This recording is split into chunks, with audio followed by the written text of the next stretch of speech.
Greetings, denizens of the tri-state area. Jacob Weil here. And Blue Dragon 5. Dragon, I know what we're going to do today. We're going to activate the Recap-inator and discuss my favorite cartoon, Phineas and Ferb. That's right. In honor of the 15th anniversary and in preparation for the upcoming revival, I'm guiding Blue Dragon 5 here through the series, experiencing his reactions, watching it for the first time, and reliving my summer memories throughout the years. Today's episode is One Good Scare Ought to Do It. Alright, so Dragon, now you're coming down on this one. Yeah, this one this was a solid one. It was the main story. It's very solid. It's like the cute kid logic of like let's scare the hiccups out of somebody, and we went full tilt with it. So that's quite fun. I honestly, the only gripe I have with this one is maybe the division of storytelling, like the way in which I don't know. There's kind of like something a little off with the rhythm, but I like the content of the story. Yeah, I can see where you're coming from on that one, but you wanna know something, Dragon? What? I do have a lead into this, but it's like you ever have one you ever watch a show and you see a few episodes, you're like, okay, I like this show and everything. But then you come to a certain episode and you realize that you don't just like the show, you love it. Yeah. That's this episode for me. Oh. Like I said, I'm not ready to claim it as my favorite episode, but this is the episode that definitely cemented my love for the show. Hmm. Like I watched a few episodes prior, and you know how much I love Halloween anyway. But Oh yeah. like Halloween's like my favorite season of the year, and like I said I'd watched episodes of this show before. I was aware of the concept and everything, but and I liked it. But it was this episode that cemented my love of the show for me anyway. It's like so. It's definitely a major highlight definitely a major highlight going through this. Yeah. So I just thought I'd share that up front. This is the like I said. I will agree with that. I will minimize your problems, but either way, this is the episode that definitely cemented that for me. So, so that's my personal history with the show, and I will give you that. But I said I just fell in love with the concept. I love the logic. I think this is for me, at least where the show started to fire on all cylinders, or at least the first one that did it for me. And and I can't even really truly explain. It's like LEV says, I personally didn't think this really needed the whole 22 minutes, even if I do like this one. Yeah, that's kind. I mean, maybe that's it. Maybe she's on to something there because maybe that's like the whole kind of distribution of screen time thing. Because again, it feels like I like the episode. It's just I don't know. I mean, it's kind of weird. We usually balance these things. Phineas and Ferb so far to me, we have three storylines that always kind of intersect, and usually we've done this like in the 11-minute runtime. Easy way in which we do this is that one of those three stories already overlaps because the Candace and Phineas and Ferb story. Because you Yeah. got Candace, you got the boys, and you got Perry. Those are the three stories.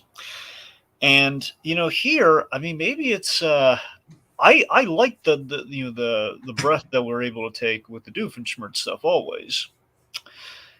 Candace's thing though, maybe I don't know, maybe that just felt like more of a side quest that obviously pays off, but I don't know. Maybe Candace was a little phoned. Well, no pun intended, given the banana of it all.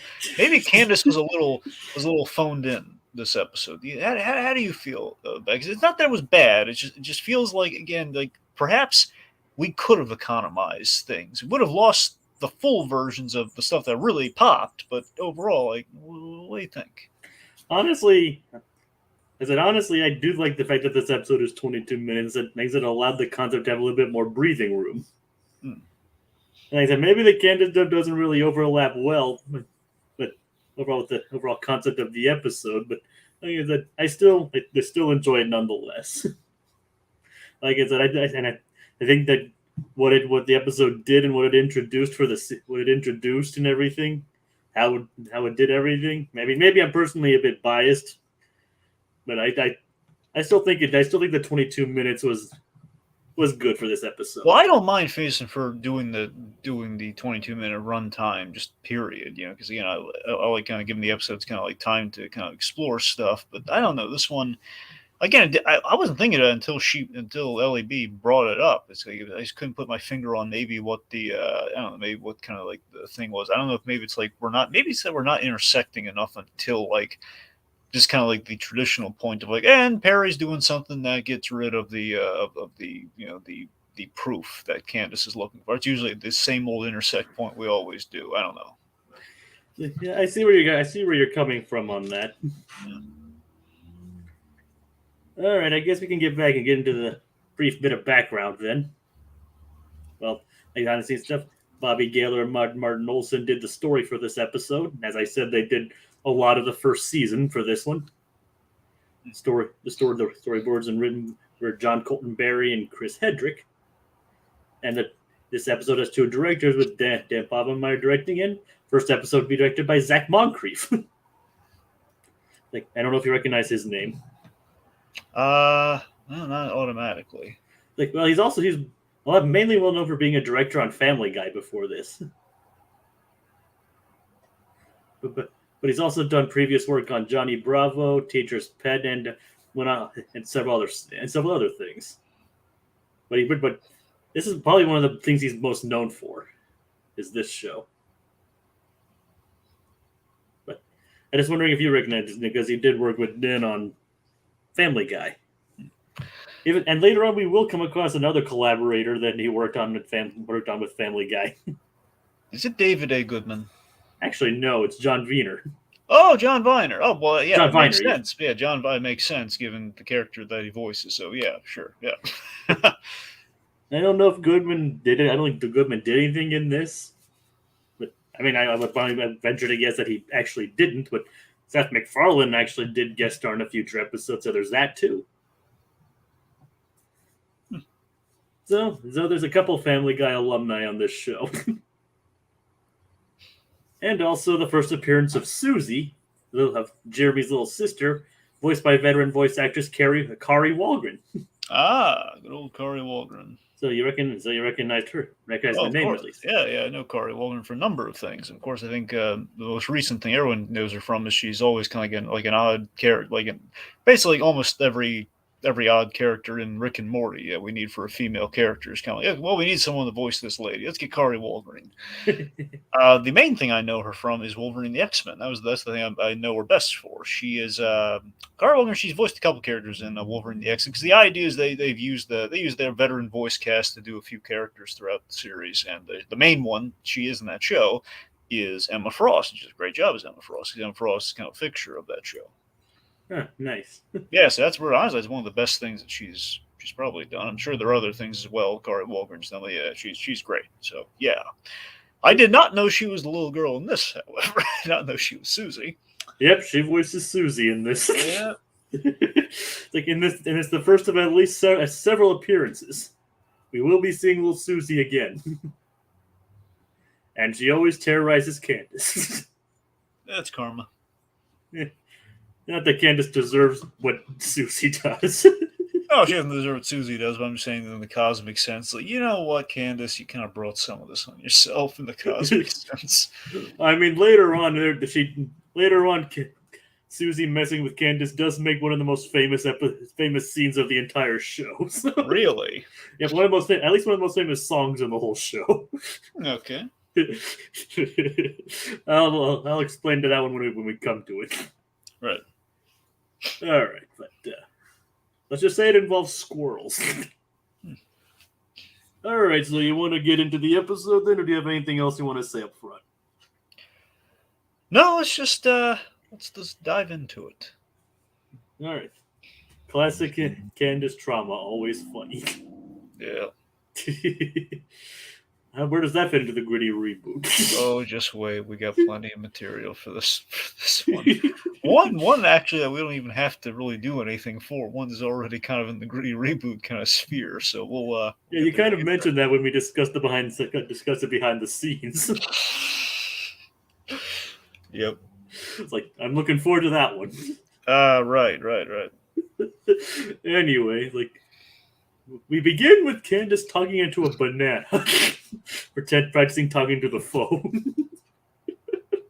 So, it's already a weird image right off the bat. Yep. So we have.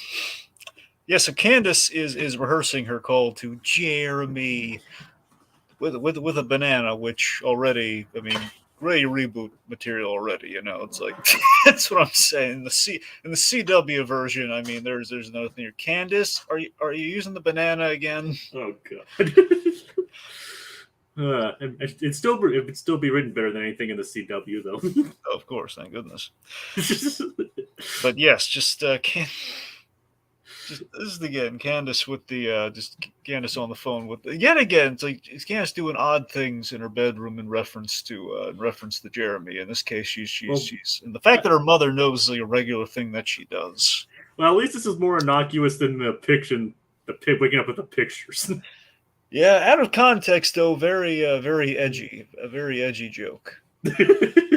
I mean, you might be looking into it more than. I mean, yes, but I don't think it's as far of a stretch. I don't know. It just feels like it's the fact that the way they play that joke. I think they know. Like, yeah, we're circling stuff.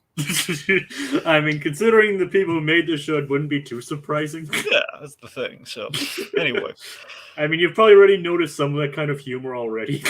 Little bit, yeah, a little bit. Anyway, so Candace is working up the gumption to call Jeremy, and eventually she does. And to get to Jeremy, I love initially when she calls and she panics, and I expect forgetting that she's calling Jeremy's house. She's on the phone, and basically she's crinkling the paper, and no habla español.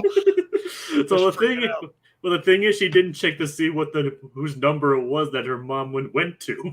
Kids, if there's ever a moral to the story, it's always look before you dial. Like, just don't dial random numbers. Look into them first. And this episode was made before caller ID was a big thing too. Really? Well, that can't. No, wait a minute. That can't be possible. I'm just joking. That's what I'm saying. You may question. Wait a minute.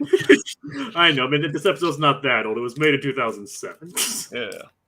Or 2000, at least 2008. Effing primitives. It's like, but she does use a wall phone, which, to be fair, isn't very common anymore either.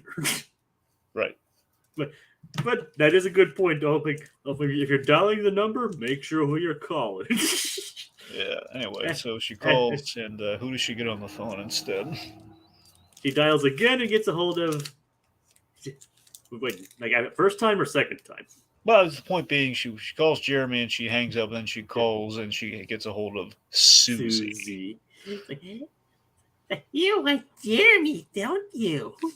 Oh yeah, it just makes Candace admit it right there. So it's a devious plan ultimately. I usually gotta wonder, like in advance, I'm thinking Susie had the plan of like, I'm gonna play it nice and invite her over, and then I'm gonna make her so unappetizing to Jeremy it'll never happen. Yeah, that's generally what she did. Yeah. Also, here's the funny thing with Susie. Susie, dead ringer for Darla Dimple. Darla right? Dimple. You mean from Finding Nemo? What? No, that's a different Darla. No, Darla Dimple. I don't know who Darla Dimple is. Really? Okay, I'm surprised, but okay, Darla Dimple, the from Cats Don't Dance. Oh right.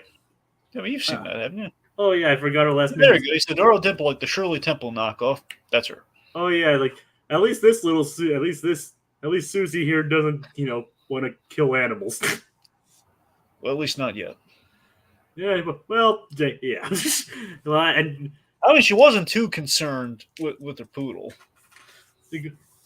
Well, yeah, but she was more using that poodle as a tool rather than trying to drown him. True. Like Darla was straight up psychotic. Oh, absolutely, yes. Yet adorable. Yes. I think the psychosis kind of wears away the adorability a little bit. Oh yeah. So Susie indeed succeeds in wrecking Candace's nice fancy outfit with like the mud and the sprinklers and everything, sicking the dog on her, and then of course, just making Candace look crazy in front of Jeremy. He's like, "She's a monster. She's awful." It's like, yeah, I mean, she's not entirely wrong. Oh, she's not wrong at all. So, like, little Susie's a little psychopath. Yep. I mean, like, and she's more evil than Doofenshmirtz. Bum, bum, bum. That's the funny thing. She's more evil and crazy than Doofenshmirtz is. Yeah, the Doofenshmirtz. Well, the closest thing to this that we, again, Doofenshmirtz's plot against his own brother was like, but honestly, it's so funny. Technically, that's one of the evilest things that he's done, but evil in the most mundane sense. Like, I'm going to cover him in pigeon goo. Like Doofenshmirtz is just more petty than anything else. That's what I'm saying. It's more. You get a sense that Doofenshmirtz is a nice guy. He just has the in quotes evil plot that isn't really evil, just more inconvenient for the populace. So just the fact that it's like Doofenshmirtz, like Doofenshmirtz thing, he would never like wreck someone's birthday party intentionally, you know. He probably would. But like I said, he's just more like a mild inconvenience more than anything. But he'd probably, even if he was trying to ruin somebody's birthday party, he probably would just, still end up ruining things for himself rather than everyone else. True. Susie, however, she would go out of her way to make things miserable. Yeah. Anyway. Okay. So, speaking of Doofenshmirtz. Yeah. Doofenshmirtz hideout-shaped island. We have Perry the Platypus on a mission. He is swooping in using the platypus glider, which is basically these two kind of like wing flaps that are in the shape of platypus tails, which is really cool. And it's also the first full appearance of his theme song within the show, not in context of the show, not the credits. Now, you know why they're doing that, don't you? Why are they doing that? They're trying to fill time. Yeah. That's what I'm saying, Jacob. You look at this episode, they were stretching for time. Yeah, I know, Dragon. They did not need the full Perry the Platypus theme. It's nice to see. They did not need it. And that's one of the reasons why it's probably a go-to, and to some degree. That's got to be one of the reasons this was like when it was the Awakening 4. You're just like, man, this episode has everything. You have the full Perry the Platypus theme song, and you got a Doofenshmirtz plot, and you have golf clubs, and you got a haunted house, and you got this, and you got that. What can I say, Dragon? I like what I like. All right. And that wasn't one of the reasons. It wasn't nice. It was nice, but I was more interested in the rest of the plot, though. But and that was probably the first time I actually saw the full theme song anyway. So it worked out. Anyway, so we're in the Doofenshmirtz hideout-shaped island. So my favorite gag in this whole thing is is Doofenshmirtz after Perry is in is trapped and forced to listen to Doofenshmirtz. I love the presentation of the plan. I love just Doofenshmirtz having this whole business proposal laid out practically of like, and then I knew you were going to glide here. And it has like, they even got the method of conveyance just right on the money too. I was going to use like the little glider things too. So you're going to show up here. I'm going to catch you. And I basically does the whole like, what the, who da, why da. And then, of course, we have the money shot, which is the infinite Doofenshmirtz. So basically him doing the spiel that he's doing now. Yeah, like him doing like a business presentation leading up to the Drost image. Yeah. You know what I'm talking about with the Drost image? Yeah, basically the infinite, yeah. Yeah, basically the image within the image within the image. Yeah, so it's infinite Doofenshmirtzes. Yeah, like they just kind of like on my like, easy thing to cover that doesn't stop Perry scene from being absolutely banging. True. So it's a double-edged sword. So Jacob, yeah, why are we here? Why are we at the island lair in particular? Well, the real twist is that the island does not belong to Dr. Doofenshmirtz. Nope. But it belongs to his mentor, Professor Destructicon. Kevin was his friends. If I recall, is like a knockoff of Destro. I think isn't Destro a G.I. Joe villain, or who is Destro a villain of? Honestly, I have no idea. Let me double check on that. Because I remember Evil Concarne used like a parody of Destro, or at least whoever the original. I think the original character's name is Destro. Basically, a guy in like a red outfit with like a metal helmet on, who basically looks exactly like this guy. Let's see, Destro. Sorry, my Google's taking a bit to load. I believe it's G.I. Joe, but again, I could be wrong. Because I mean, you have Cobra, Cobra Commander, obviously. And Destro is a fictional character from G.I. Joe. Knew it. Yeah. He is dressed in red, and he does kind of have a little metal it's more of an entire metal mask. Well, that's what I'm saying. Is this is like kind of like a parody of that, and then also Billy and Mandy had the Grim Adventures. Billy and Mandy had that too, and Evil Con Carne. Anyway. Sorry, I mean, Evil Con Carne. I'm thinking when they had them mixed together, which now they don't. But they moved on from that. Regardless, yes. So Evil Con Carne. Well, let's face it, Billy and Mandy was better than Con Carne anyway. I really liked Con Carne though, man. Everyone's underrated with Con Carne. I like Con Carne too, but I'd like Billy and Mandy better. I mean, and besides, they even moved General Scar to Billy and Mandy. Anyway. That's what I'm saying. But think of why. Because they love Scar. Because they love Evil Con Carne. Yeah, Scar was great though. I love me some Major Dr. Ghastly, but we're talking about the wrong show. This is news to me. Fun fact: there's a concept for a movie that would be about Destructicon's past with Major Monogram. Yeah, apparently apparently at one point they were planning a movie like either a live action animated hybrid or any number of movies that they were planning. And one of the backgrounds actually was involved the revelation that Destructicon was part of OWCA and friends with Major Monogram. But the idea got scrapped and it was never brought up in the actual show, so its canonicity is dubious at best. But it still would have been a fun concept, though. All right, but yeah, Professor Destructicon, or Kevin to his friends. So that makes that joke. Basically, his name. He's even referred to the wiki as Kevin Destructicon, which is great. But he asked Dr. Doofenshmirtz to basically he was captured, and he's asking his plan to set fire to the sun. Look, it's such of all the ridiculous plans. Just he asked me to do it for him. I said, dude, you have to let that one go. It's a ball of fire. It makes no sense. I mean, there are numerous other things wrong with that plan. So he instead settles on asking Doof to destroy his hideout, which Doofenshmirtz plans to do with the Descent Evaporator. Yes. One of the great gags too with the Descent Evaporator. The music.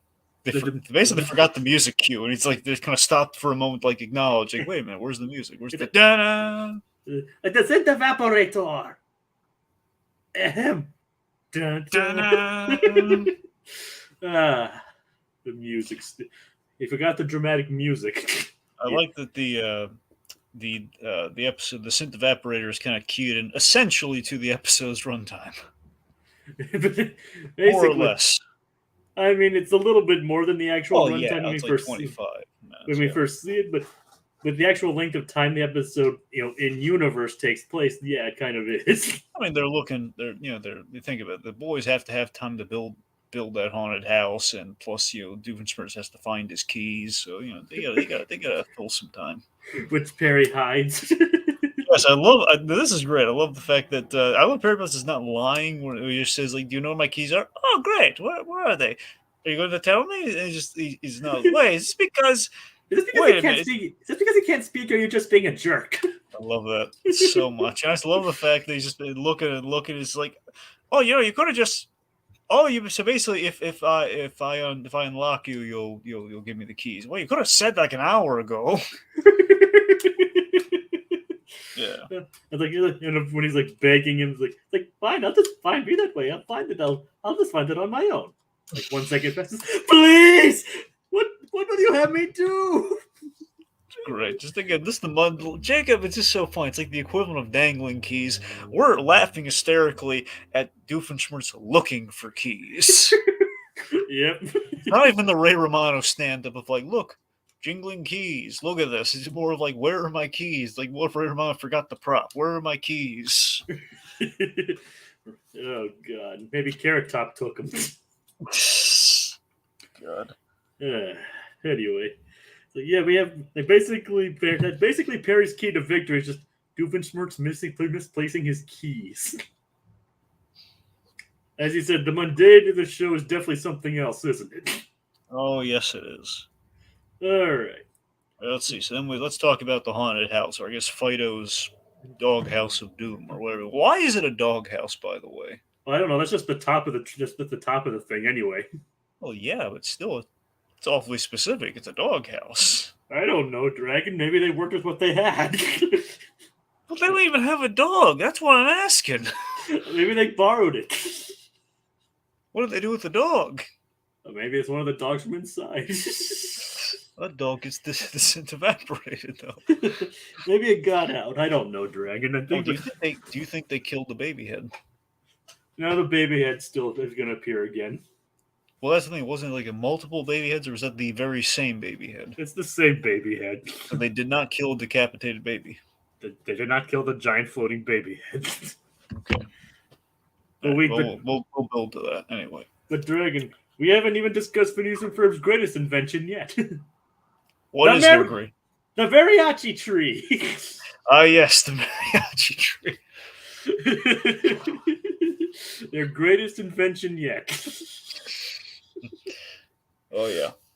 And obviously Ferb's just up there playing the trombone or trumpet. I think it was more of a trumpet. And there's a side quest somewhere in which you have just the mourning of these mariachi guys, just like telling their wives, like, "Look, we have to play music. It's our desires, it's our burning lot in life. Okay, I'll be back for dinner." Like, so where are you playing? Some kid's tree. Not even a tree house. The tree, yes. Yep, just a tree. I'm doing to put money. I'm doing to put bread on the table. Okay, just let me go. So that's the lesson. Never drink so much chocolate milk before planning the day's activities.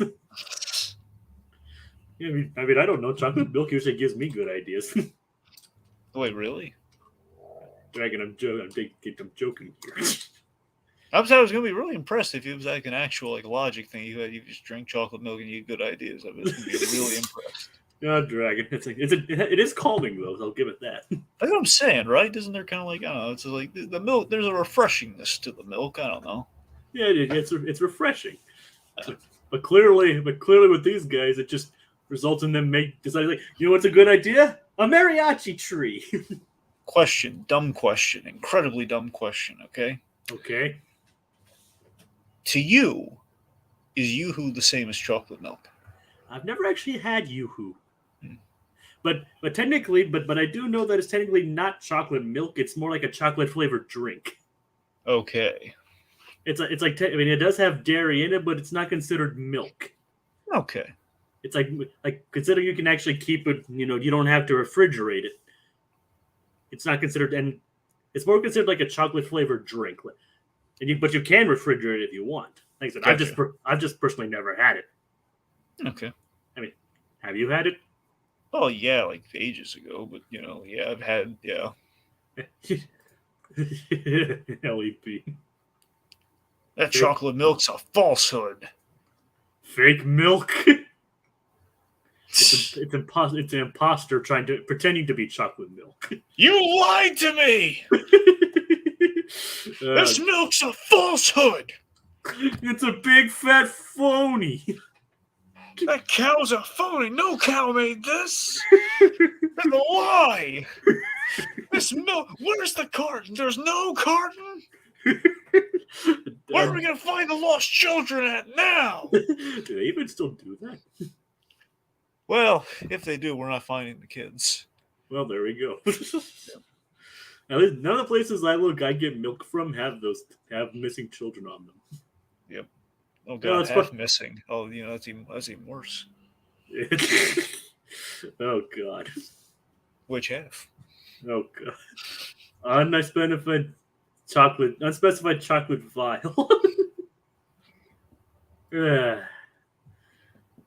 Anyway, we spent like 3 minutes talking about chocolate milk. Well, you brought it up. I know, but then you talked about Yoo-hoo. Well, it was there. Well, I Not know. often we talk about chocolate milk. Well, yeah, we always talk about ice cream. Moving on to the other dairy products, or dairy products adjacent, apparently. Yeah, it seems like, of course, then Isabella shows up after the mariachi band leaves, and she has hiccups. Yep. So it's a very, very mundane start to things here. Isabella's got hiccups, so we're gonna cure those hiccups. Yeah, and she gives them the idea of like going to the haunted house when we're going to the fair. There was a fair, there was a haunted house at the fair that was scary. And that's where they get the idea. I love the lot. Again, I like that we're blowing up the kid logic here. Like, so you scare someone to get rid of hiccups, so let's do it the most grandiose way possible for Phineas and Ferb. We can build anything. Basically, like, what if you had two? How old are these kids again? They don't have an official age. It's always marked as less than 15. Okay, well, they got to be younger than 15 for sure. Oh yeah, I know you said less than 15. I guess what I mean is they feel like I'm imagining like the oldest they could be is 12. Like it's usually around 12, but they are technically also in elementary school. So that's what I'm saying. It's like Arnold. I can say, wait a second. Yeah, Arnold's in elementary school, right? Yeah. Yeah, Arnold's. I'd say it's roughly Arnold's in so we spent time with him in 4th grade. I mean, in the original pitch, there was a line stating that they were like 9 years old, but that was obviously left it more left ambiguous when they made it official. That's what I'm saying. Like Arnold and Helga, everyone's like roughly 9, and they're in elementary school. But you're saying they're okay. So anyway, I mean, basically, they never gave an exact age, but there is an episode that takes place like 10 years later, and they're like 18, so they're about 9 to 10 years old, basically. Do they ever have birthdays? Any birthday episodes? Yes. And we don't say how old. We say birthday, don't we? Yeah. Okay, that's what I thought. All right. So, anyway, let's talk about Fido's haunted house. Well, first off, I want to talk about like my favorite guy. One of my favorite Perry entrances in this episode when he enters the first trash can and it turned out to be fake. Wait, you mean it turned out to be real? Yeah, it's like the trash can turned out to be real. Yeah, it's like there's 2 trash cans stacked next to each other. Perry entered in the first one, thinking that it was the entrance to his lair. I'd love to say here's something. Honestly, this is just something not so much for the gritty reboot, but this is more like something either as like an outtake or something they could potentially like. Honestly, I think like a behind the scenes day on Phineas and Ferb. Oh God! You just have one day where like Perry's just had it with Monogram, okay, but he's not gonna yell at him. What he's gonna do is just be very visually upset, and he's gonna like what? He's gonna throw his hands up in the air and like, oh come on, don't be that way. He's just gonna like they talk to the hand, Mister, and then like take off the hat and stomp on it, and like do like the little like with his feet, there's I'm wiping my feet of this whole affair, and he's just kind of walking off like, no, HMP, no, who's gonna entertain me now? Carl can't do any cool stuff. Look at him, he's Carl. That's not very nice, sir. Shut up, Carl. Like, you're an unpaid intern, Carl. Yeah. Then Carl's then we shift everything to then it becomes a Carl episode. So what happens is we see Carl go to the bar of Carl's. Oh God. The Cabarl. The Carl Cabal. Yeah. Oh, God. Yeah, we just see him basically go into like this bar where all the Carls are. Or was it the Council of Carls? Well, yeah, the council. I think Council of Carls is what we ended on, but basically the Cabal or the Council of Carls. So the Council of Carls is all the redheaded, bespectacled Carls. What if they just hung out somewhere and they just like went to like a bar or something like called Carl's Place?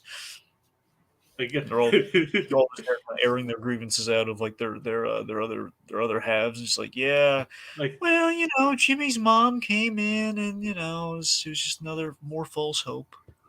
It's like which all Carls did we included this? We had Carl. Oh, at the minimum we have Carl Weezer and we have Carl from John Bravo.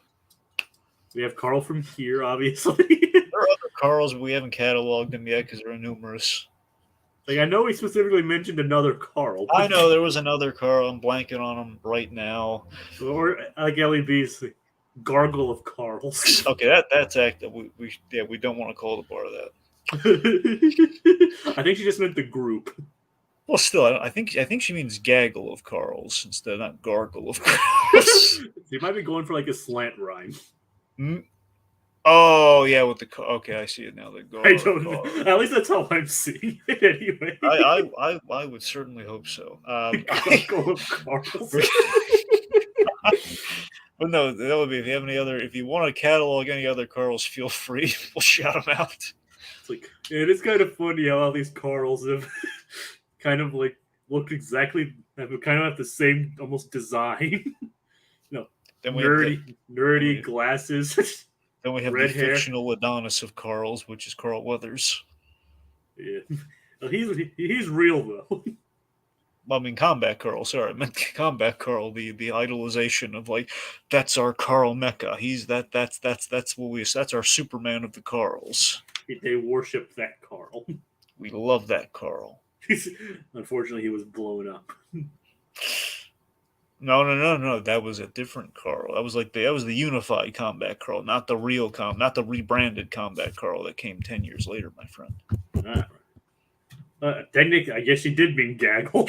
Yeah, it's a gaggle of Carls. It's just gargle is so it's just funnier. Well, yeah, especially if you're talking about a bar setting. That's not gargle of Carls.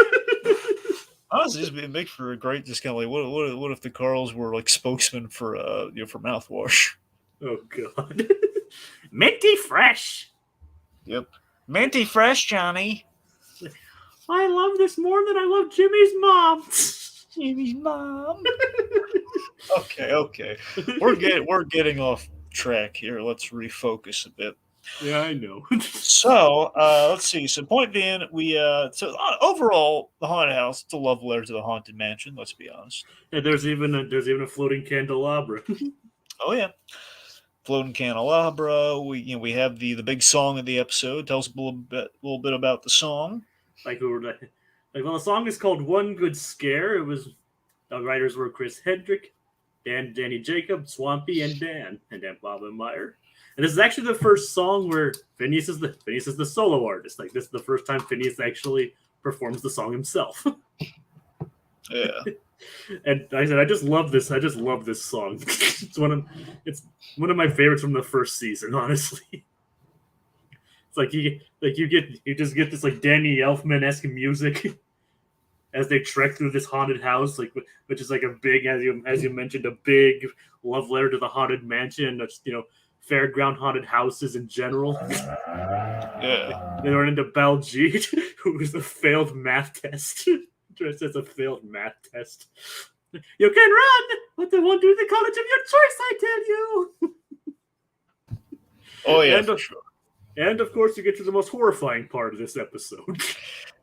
Yeah, so again, first off, just Baljeet as the failed math test is true. I'm sorry, it's just wonderful. I just wanted to shout that out again. Just him, just like that's like my worst nightmare. Is like, oh no, there's not the failed math test. No, because math is my kryptonite. I think that's with many of us. Like I wasn't good at math either. Very recently, I suffered a math-related trauma. Ouch. Care to elaborate or not at all? Okay. But yes. Okay, so let's see. So we had so then we get to the most horrifying moment of the episode, possibly the series. But let's just focus on the episode. So we had Buford's attempt at helping scare Isabella, and horrifying to us, the audience, not quite doing the job with her. So, Jay, why don't you tell us about what's going on with Buford here? Well, it's the scene you see right before you in the thumbnail. Yep. The most terrifying thing to Buford is Liz Susie. The face, behold, the face of evil. And Susie Jones. I love how incredulous Phineas is right now. We're supposed to dress as something scary. She is scary. She gives me the willies. Little Susie Johnson gives you the willies. You don't know, man. You don't know. Wash away the horror. Wash away the horror. Turn the page and wash away the horror. I love the shout out to Macbeth. Oh yeah, of course. Okay, so one thing for the reboot is again just the idea that Buford. What if Buford had like a split personality that was like him becoming the embodiment of his dread and also having a taxidermied stuffed puppy. They go a little Norman Bates with Buford here potentially. Oh, God. Ellie has a question. The real question is, did Buford buy the wig for the haunted house, or did he already have it? I think he already had it. Well, Buford does have a lot of secrets, as you'll find as the I mean, series I think the goes most on. lighthearted example is just Buford. This was his Halloween costume. I think Basically. that's the most lighthearted excuse, but I mean, heck, this episode said it was interrupting his canasta game. yeah. I mean, canasta, man. That's the.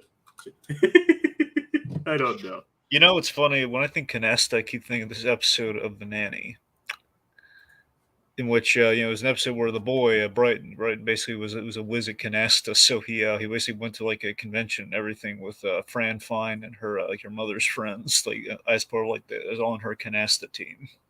Even bumped her from the team. Like Fran was like look excited to go to Atlantic City and everything. He's like, "Sorry, dear, we found someone to replace you." It's Brighton. So anyway. Okay. So I haven't watched the. I love The Nanny. I don't know if it's leaving HBO Max soon or not, but I would recommend watching. I don't know if you have enough time to binge roughly 6 seasons or not. All right. Regardless, let's see. Yes, point being, Buford, they're just like doing like this. Love to wash away the horror gag. It's just which I think is a reference to Macbeth, like Lady Macbeth. Like the line comes from Macbeth. Well, yes. All right. It's just kind of doesn't really make much sense, but it's still just Buford just wash away the horror, wash away the horror.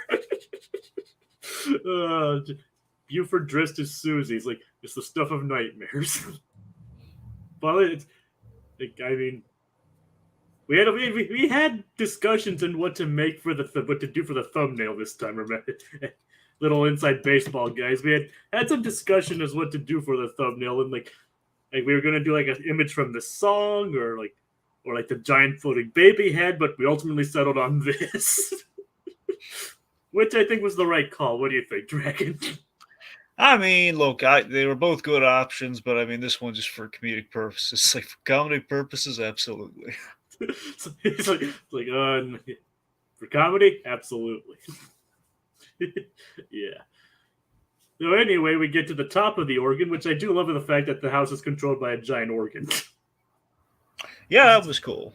Like, and of course, I love the gag where for like Phineas, like classic example of cultured Phineas and Ferb, which I think she's referring to the whole Macbeth reference. Yeah. There's a lot of.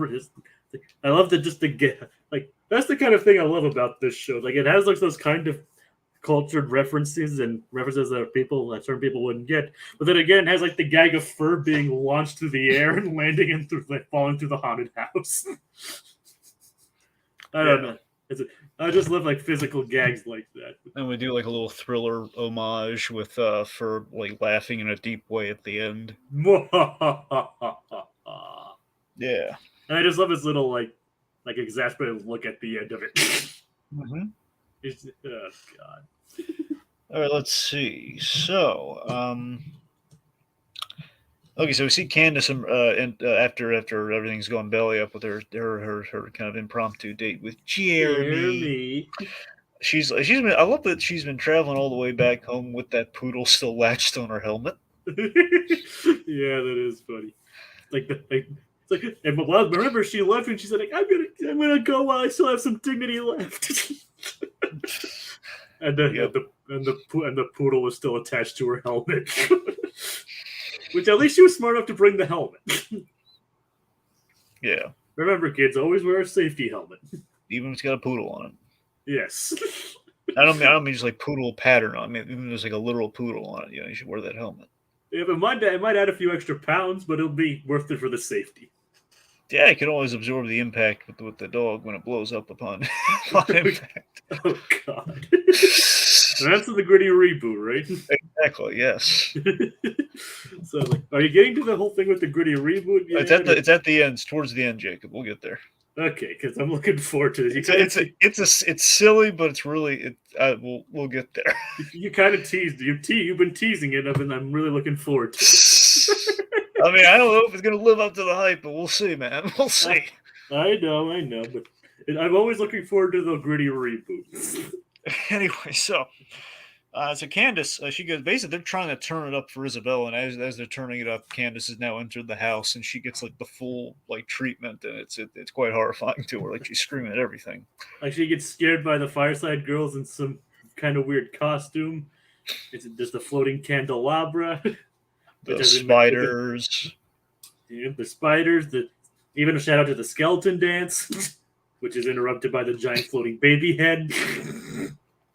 Yep, the giant baby head, and then of course Candace is scared by Buford dressed as Susie. I told you it was horrifying. Yep. And of course, Buford's also scared of Candace. Well, so it's kind of like the group, like, why is she screaming? We should all scream! Ah! This gritty Ruben will be twice as long in the spirit of this episode. Yep. Oh yeah. Anyway, so anyway, so then Candace basically confronts the boys about like what was that? What's going on here? And then of course to the baby, like, what's that even about? Not now. The baby's in the elevator, which will you get out of here? Oh, the baby head. Yep, the baby head. Anyway. Yeah. It's like, well, the lightning begins to overload. The lightning begins to overload the house. Yes. Because it's powered by static electricity. Mm-hmm.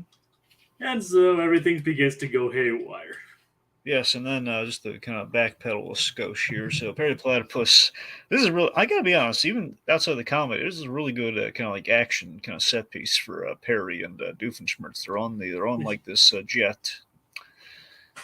And Doofenshmirtz is like, he's loaded everything up after he finally got the keys. Let's see. Let's make sure I didn't forget anything. I got my lamp, everything here. Perry the Platypus, the scent evaporator, my golf clubs. Perry the Platypus! The scent evaporator, my golf clubs. I don't even play golf. I love that joke so much. I just love the fact that he's doing his checklist. He didn't even realize, like, I don't even play golf. I don't even. Yeah, that's the more surprising thing. Like he's less surprised by Perry the Descent Evaporator and more surprised by the golf clubs. Okay. Wait, why don't you even have these? So logically, I'm gonna think that just Doofenshmirtz in a hurry when he's packing everything up. He packed away some stuff from his. Most of the stuff's probably from the bad guy's lair. It's probably from the Destructicon. Well, he did say Kevin let him store a lot of his stuff there. So that's a thing. So maybe I wonder if he accidentally kind of nabbed some of Kevin's stuff there with the golf clubs. Otherwise, it's like, Perry, why'd you go to the? Well, I guess logically, Perry probably hitched a ride in the golf clubs like Woody did in Toy Story 2. That's probably how he did that. Some poor golf player lost their golf balls. Yeah. Well, at least they didn't lose their clubs. True. But that's not even the strangest thing to happen to the airport that night. No. A whole luggage truck went missing. Yep. It's gonna be so much lost luggage. It's like, and then it's parked in the neighbor's yard. It's like, wait, they're like, wait, what's the? Oh, we've heard of plane hijackings before. This is ridiculous. Classic example of lost balls. Yes, Ellie, I was trying to avoid that. But thank you for bringing it up. Right. So it's like, it's like. Well, we have a good fight scene on the aircraft carrier in which Doofenshmirtz even gets one up on Perry for a little bit too. I'm saying it's a really cool James Bondian action sequence here. Perry's entangled in the Christmas lights, and then almost like kind of Spider-Man Green Goblin style. He opens the hatch, and Perry's like dangling precariously from the thing. I just love how Doofenshmirtz actually tried to grab onto wrap himself around Perry. Like, oh, how do you like it? Yeah. But Perry uses the Christmas lights to attach himself to the plane. It unfurls, and he grabs onto it as it's flying. Yeah, you got to admit though, it's a bit of a buy that those Christmas tree lights hooked onto the haunted house is going to lift it in the air like that. Well, I mean, what do you expect? Well, I mean, just for the scent evaporators to fall and not pull the house up. The only reason we did that is so Phineas would fall a little bit. Well, yeah, I mean, and Yeah, I know That's what I'm saying. it's I'm not really looking for the moon here. I'm just looking for maybe let's not lift the house. like, well, it worked, and I think it worked for the story they were trying to tell anyway. No, it's for sure. I'm not trying to say there's anything really wrong with it. I'm just saying in retrospect, like maybe we just should have like had all that lightning and stuff going on, maybe break the top of the house off a little bit so when the thing, wraps around, just the attic gets ripped off, maybe. I don't know. I don't know, Dragon. Well, the whole thing needed to go away for the gags to work. True. Like, it's like, yeah, but the lights do latch onto the house, and everyone except Phineas escapes. So for the first time, Phineas is in genuine danger. And Isabella is terrified. Her man's in danger. He's in jeopardy. Where's Alex Trebek when you need him? I don't understand the Alex Trebek thing. Well, he's in jeopardy. He's built anyway. Okay, he's in jeopardy. Okay, good. Yeah, jeopardy. Of course, R.I.P. Alex Trebek, by the way. But yeah, a couple years late, but yes, R.I.P. Alex Trebek. Yeah, well, we can still miss him. I know we can still miss him. Yeah. I mean, I miss him. I miss him every time I watch Jeopardy. Yeah. Do you prefer him with or without the mustache? He had the mustache early on, right? I think like here's the weirdest thing. I think part of me thinks he always had the mustache, but I'm now wondering if there was a time early on he did not have the mustache and then grew it. But I have no idea. Anyway, all that does is remind me of the Weird Al's Jeopardy song. Right. Which I just actually watched yesterday. Billy B is suggesting theory. Perry meant to lift up the house for cover-up purposes to get the boys out of Dodge. Well, it didn't really work. It didn't really work because he still technically put Phineas in danger. Yep. You almost killed the boy, Perry. Nice going. And is that where the Gritty reboot comes in? Not yet. Not yet. I mean, all right, but we're getting there. We're almost there. We're almost there. But Phineas doesn't manage to escape, and he manages to fall out of the house with style. It does fall with style. Well, not a lot of style, but still. He gets caught by a bunch of the Girl Scout bandanas, Fireside Girl bandanas, sashes. Sorry, sashes. They're fashioned into a big old net, and he's saved. And then he bounces off it and lands in Isabella's arms. Yeah. Which is so cute. It's her favorite place, yeah. Can you just say, like, you can't deny how cute that is. No, I think the whole thing is just real darn cute. To me, it's just the cutest notion that they kind of had like kind of somewhat of like a little cutesy date of like, I'm gonna, again, as we kind of call out with the whole, when Isabella tells Candace or, she has the hiccups and Phineas spent the whole day taking care of her. So it's like, hey, I should try that. So it's like, oh, it's a little cutesy little, date thing. Yeah, and of course, Phineas being in danger scared Isabella enough to get rid of her hiccups. Yeah, which I just love how it's just so cute. I'm a sucker for that kind of stuff. It's like, and of course, like when it first gets pulled away, it's like Candace is like, see, time to get it to see. Mom's like, see, absolute terror. These little creeps that destroyed our backyard, leaving this ugly mess in its place. Just Belle that's there is Baljeet. That wasn't very nice, Candace. Okay, so that's it right there. Yeah. Gritty reboot time. Oh god. Oh no. So we have this moment where the synth evaporator makes everything vanish. And Baljeet shows up, and Candace is making her usual ploy, like, look at the horrible thing that's in the yard, and it's Baljeet. It's not very nice, Candace, and that's where Linda just really, in that moment, Candace, we learn of Candace's intolerance. Or at the very least, she is almost in a Curb Your Enthusiasm way. She is labeled as intolerant. Of like, oh, Candace, how beneath you is this mentality? He's the boy's friend. He's a nice young man. He doesn't like all of us. He fears math. Like, what are you doing, Candace? No, Baljeet doesn't fear math. He fears failed math. Fine, he fears failed. Well, technically, we all fear more failed math than we do math. But yes, we fear failed math. So there's the fact that, oh, Candace, like, just the shame that is Linda nodding in shame of like, oh, who have I raised?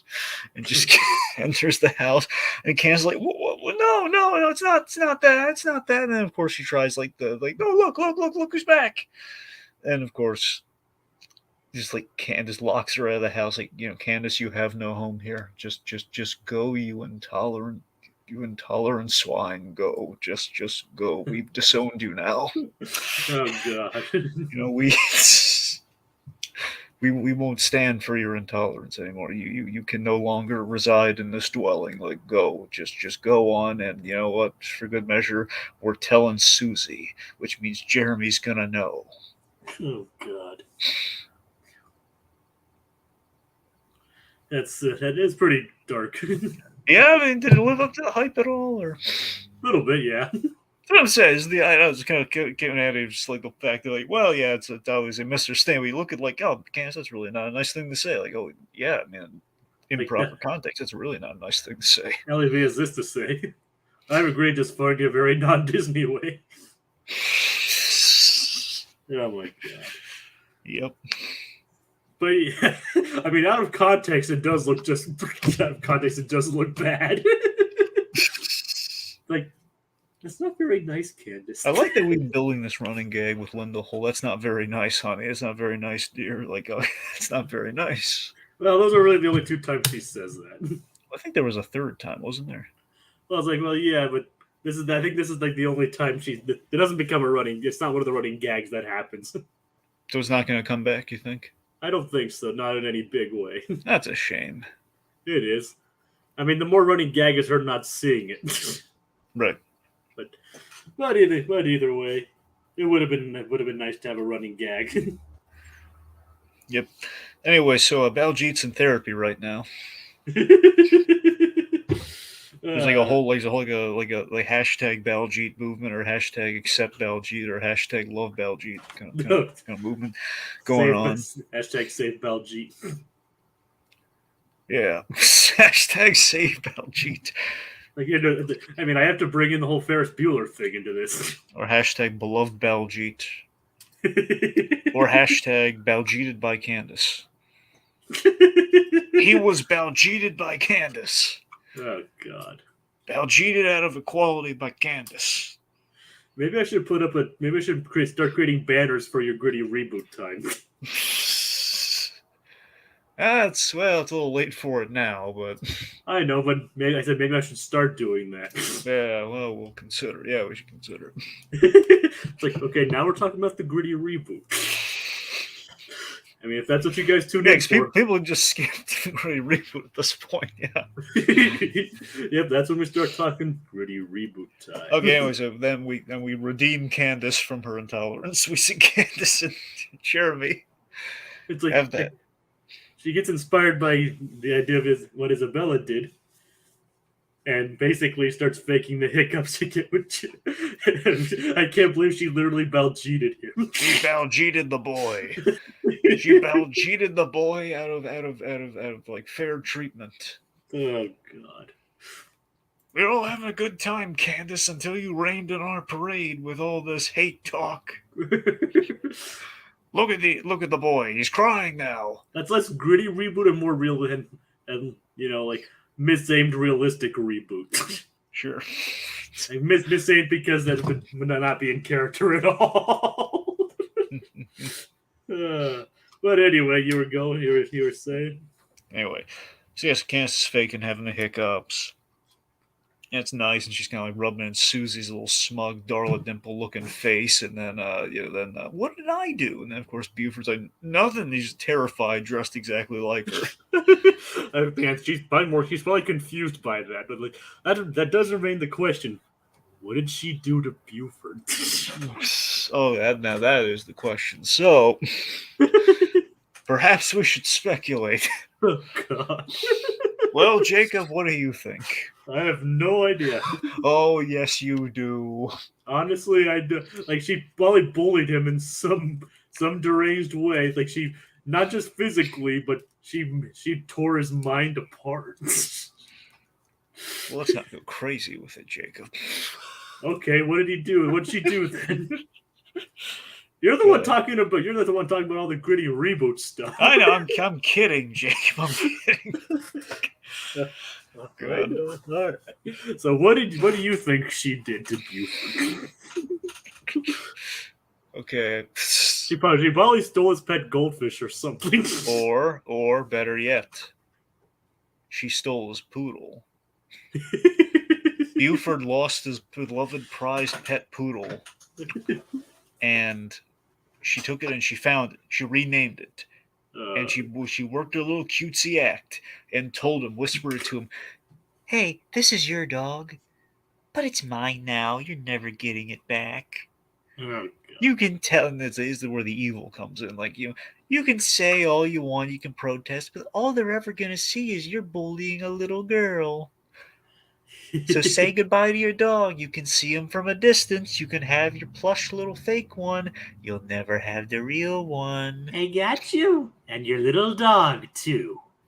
She's evil. She's evil. I said she's more evil than Doofenshmirtz. Yeah. At least in this episode, she's definitely more evil than Doofenshmirtz. Basically holding a little poodle hostage, and who knows if she might be demented enough that she might pull National Lampoons on it. What do you mean a National Lampoons? Oh, Jacob, you remember the cover of that National Lampoons magazine, don't you? No. Famous cover, really, nothing.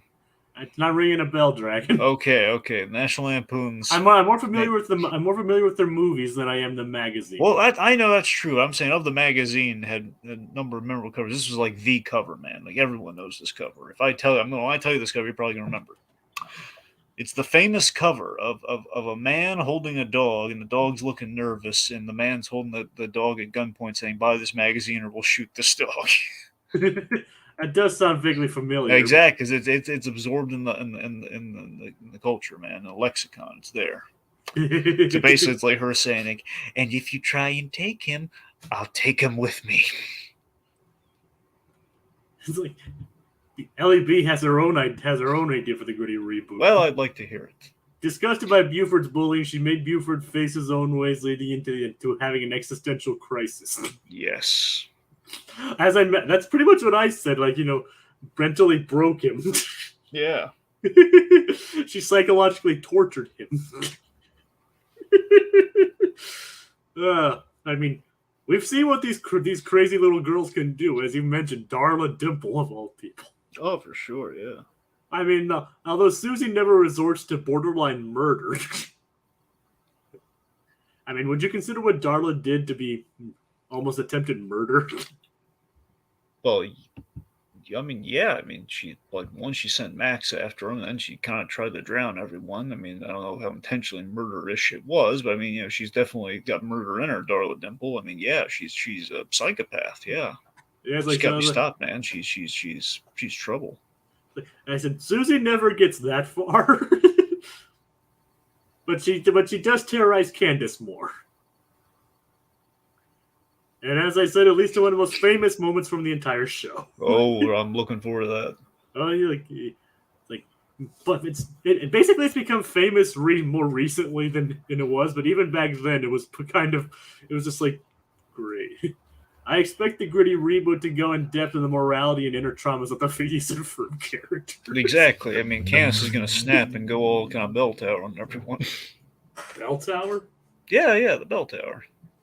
Okay, explain that one to me. Yeah, it's the shooter. The guy, I think it was I forget which university it was at. I think it was I forget if it was Texas or not. There was you had a guy who climbed this. The guy went crazy. He climbed this bell tower at a campus or someplace, and he basically was plucking people off with a sniper rifle. How? Yeah. Okay then. I'm blanking on that. Ordinarily I would know the thing. I'm blanking on what I think it was Texas, somewhere in Texas, but I could be wrong. All right then. Anyway, yeah. Wasn't expecting that.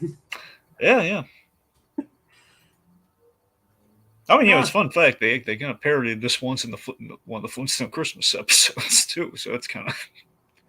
That's kind of disturbing. Well, Flintstones, like, it was a very light parody. It was just the idea of, like, anytime you see, like, a parody of something where, like, someone snapped and they've climbed to a tall place and they're armed with a weapon of some kind in reference to the tower guy.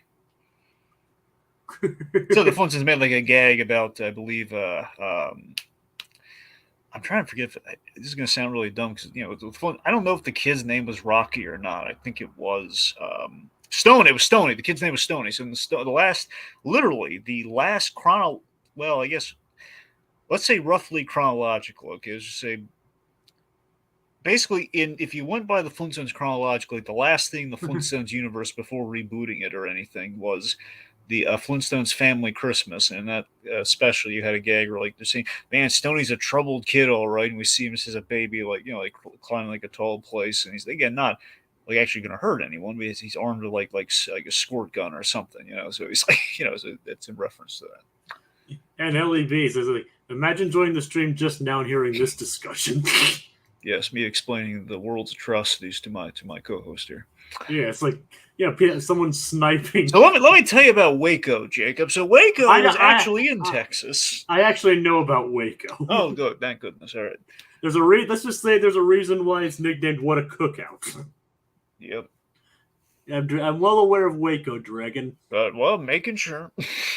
Just because I don't know the High Tower or the Bell Tower one doesn't mean I don't know other famous atrocities in the world. Yeah, let's just go over all the atrocities and all the serial killers just while we have a few minutes here. Okay, so there was, let's see, there was Dahmer, there was BTK, there was Ted Bundy, there was Ramirez, Green River Killer. Let's rein it in a bit, Dragon. Yeah, thankfully. Okay. So speaking of scary, speaking of things that are scary, the episode concludes after Susie goes away with Phineas asking Ferb, like, what did you think the scariest thing was? And definitely the giant floating baby head. And he's like, yeah, where did that come from? Even revealing that even they don't know where the head came from. Yeah, but eventually, I have a feeling we're going to find out. Maybe. LEB has an idea for a ranking podcast. LEB, I mean, look, on one level, I'm interested in that. On the flip side, though, in reality, we can't glorify these men. We can't do a serial killer ranking. That's it's highly immoral. We can't do that. It's not ethical. Yeah, I know. Yeah. Maybe if we did a gritty reboot, maybe if our channel went through a gritty reboot. I don't know about that. I said if, Dragon. I didn't say we. I didn't say we should. Yeah.